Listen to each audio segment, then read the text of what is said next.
everybody, and welcome back to another Chats, Stats, and Fun Facts, a 2025 season preview brought to you by the Dry Pink Dialogue. And today we are talking about Tadeo Allende, one of our newest signings. I think we wanted to wait until later on in this series to give those guys a chance to hit the field and give us a chance to see what they look like in the black and pink and see what they look like under Javier Mascherano, etc.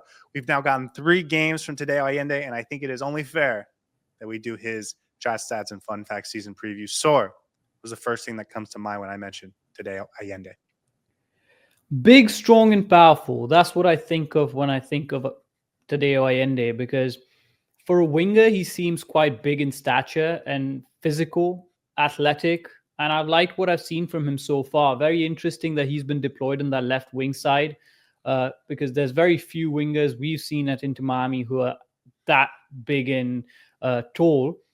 But so far, he's quietly impressed me. I've liked what I've seen from him. I think every single game he's gotten a little bit better, and I'm excited to have him in the squad. I was a little bit, confused when Inter Miami signed him as to where he's going to play, what his role is going to be, but now it's becoming a little bit more clear. So I'm going to go with big, strong, and powerful. Tell me a fun fact about him. Here's my fun fact. And let me just base this in his 2024 season. He moved to Celta Vigo last January for his big move to Europe at age 24. He gets from Godoy Cruz, he improves himself, and he gets the big money move or the big move to Europe. And then in the summer, Celta Vigo decides to reshape their organization, new head coach, new front office, new sporting director, all of that. So a lot of the players that were part of the plans for that club lost their position in the plans for that club. And so my fun fact is that he is not the only player from Celta Vigo that has sort of been on the outs looking in that's coming to MLS this winter. Luca De La Torre also coming, USMNT player going to San Diego FC. His stat line from the 2024 calendar year, 11 games, 430 minutes, and 3 goals. But I believe in the 2024-2025 season, so this past fall, he only played 1 game, 1 minute. So the vast majority of that came last spring. Like I said, new front office, new sporting director, new manager. So he kind of found himself on the outside of those plans. And now he's in Inter Miami for a year to reestablish himself and see what he's got moving forward. Yeah, I think he's one of those players who can definitely contribute. I'm sure we're going to have this conversation about where he needs to be deployed, obviously. But at left wing spot, he's looked good so far and had a goal already in preseason. So talk to me about where he's going to play this season, according to you. I think he's a winger. I think that's what he was brought in to be. I think you mentioned that he's a big physical player, and certainly for a winger he is. He's kind of got the body of a striker.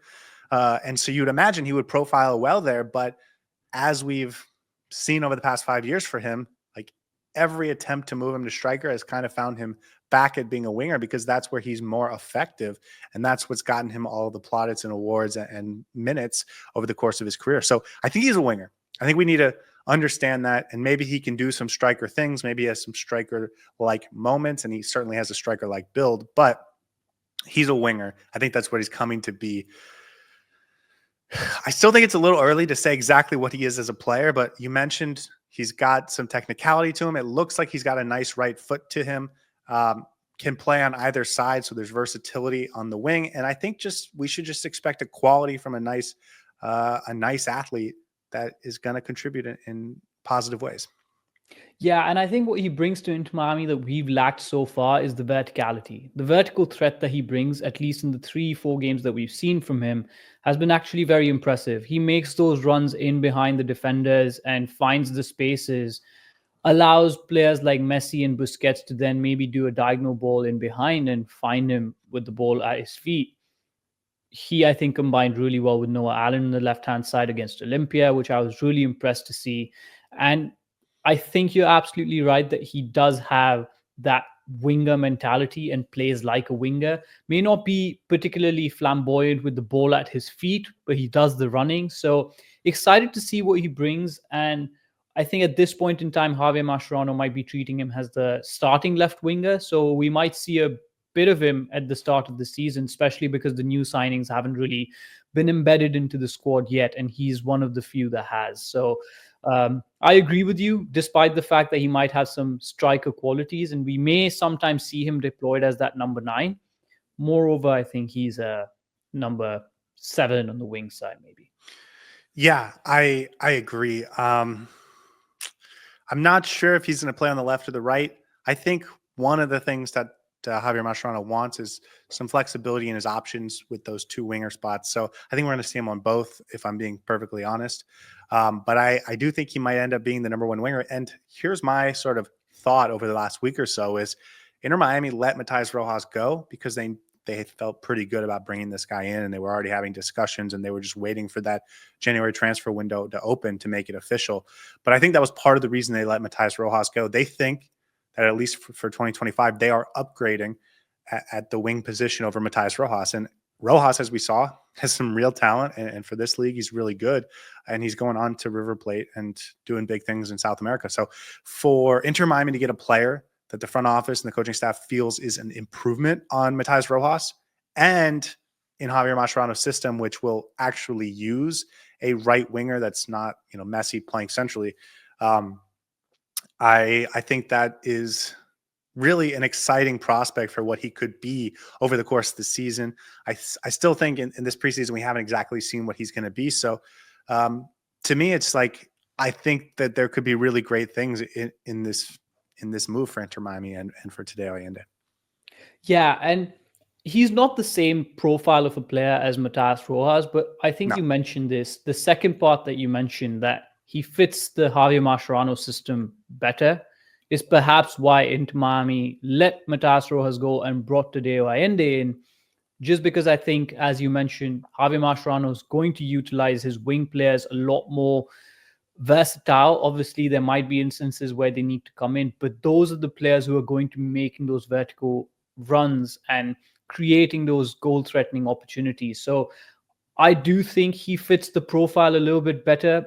I would have loved to see Matías Rojas in this squad as well, just because he's a very talented player. But there's a lot of quality here that he's shown so far in the few games that he's played. And I think if he embeds himself well into this team, and if Javier Mascherano uses him the way his qualities are, he could be a really important player for Inter Miami this season. I would say he can score a few goals and assists as well, and that can take us a long way into the season. Yeah, no, I think he's going to prove himself to be a starter for this team, and if you're a starter for this team and you're playing well, you should be getting double-digit goals and close to double-digit assists. Like, that's what I think the baseline expectation for him should be, if he is going to be what we think he's going to be, which is the number 1 guy on one of the wing spots. Let's talk big picture with Allende and less about Inter Miami, because I am interested to see what the career path is for Tadeo Allende, because he makes the big move to Europe and it doesn't work out. And he doesn't go home to Argentina, and he doesn't make a permanent move somewhere else in Europe. He's just on a 1-year loan. And you would imagine if he was going to do that, he'd want to do that somewhere in Europe where he could prove himself against European competition to try and help him earn moves elsewhere in Europe.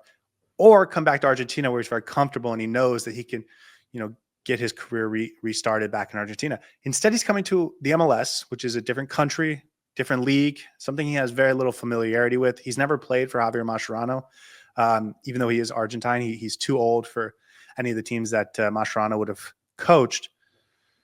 So I'm curious what he wants out of this year and how Inter Miami enticed him to come, because this is an important year for him in his career, right?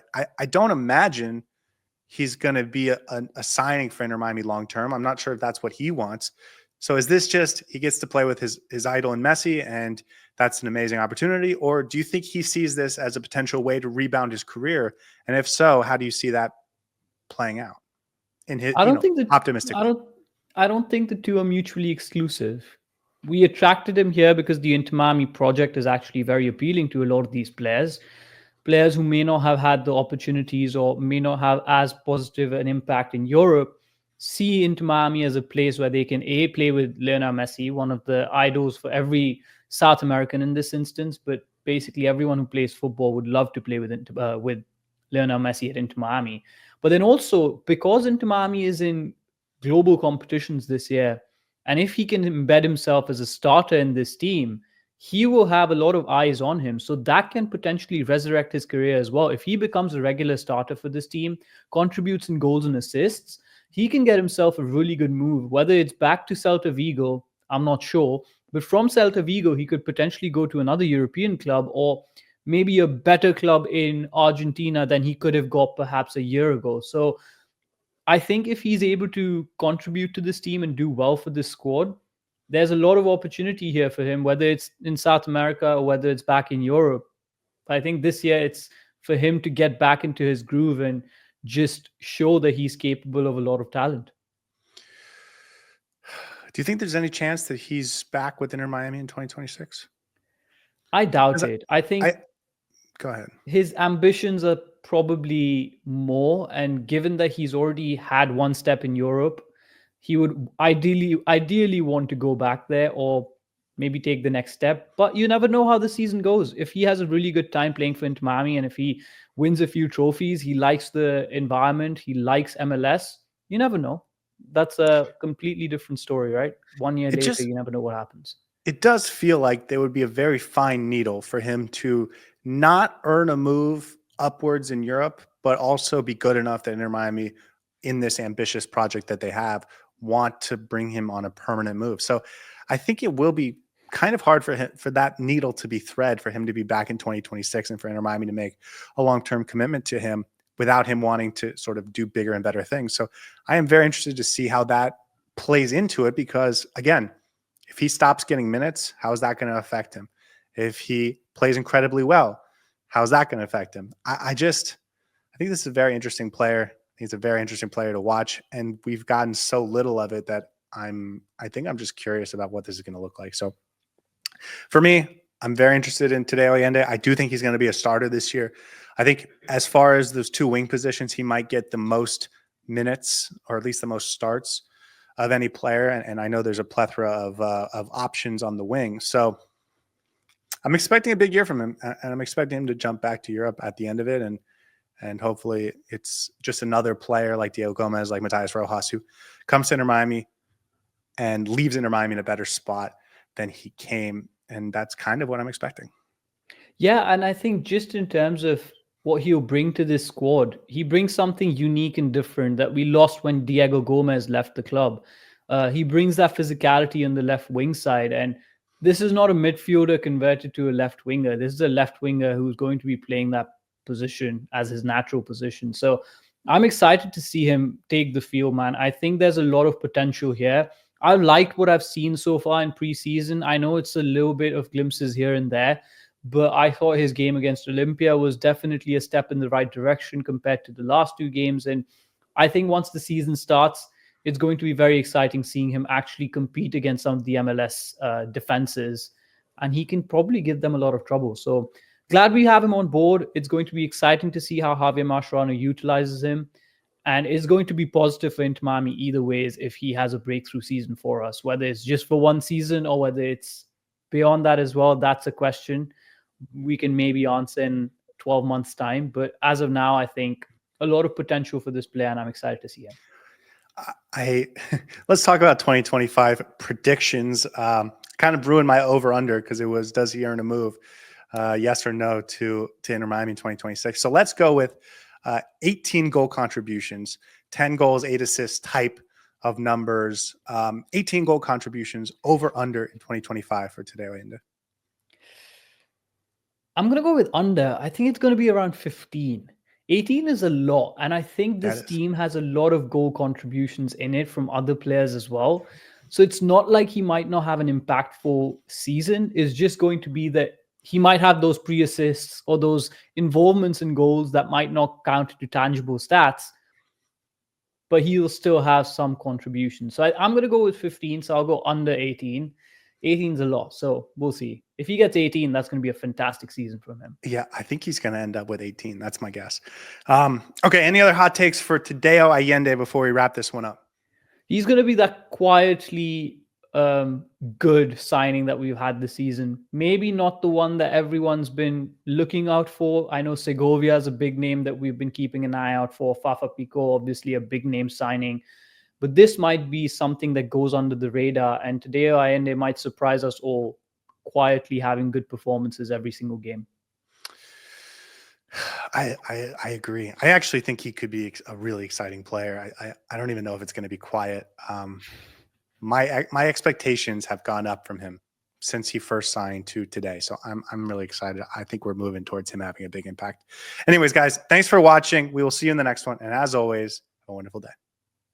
Hey everybody, thanks for tuning in. Do us a favor and hit that like and subscribe button. Since our first viewer, sharing this with you all has been the very best part.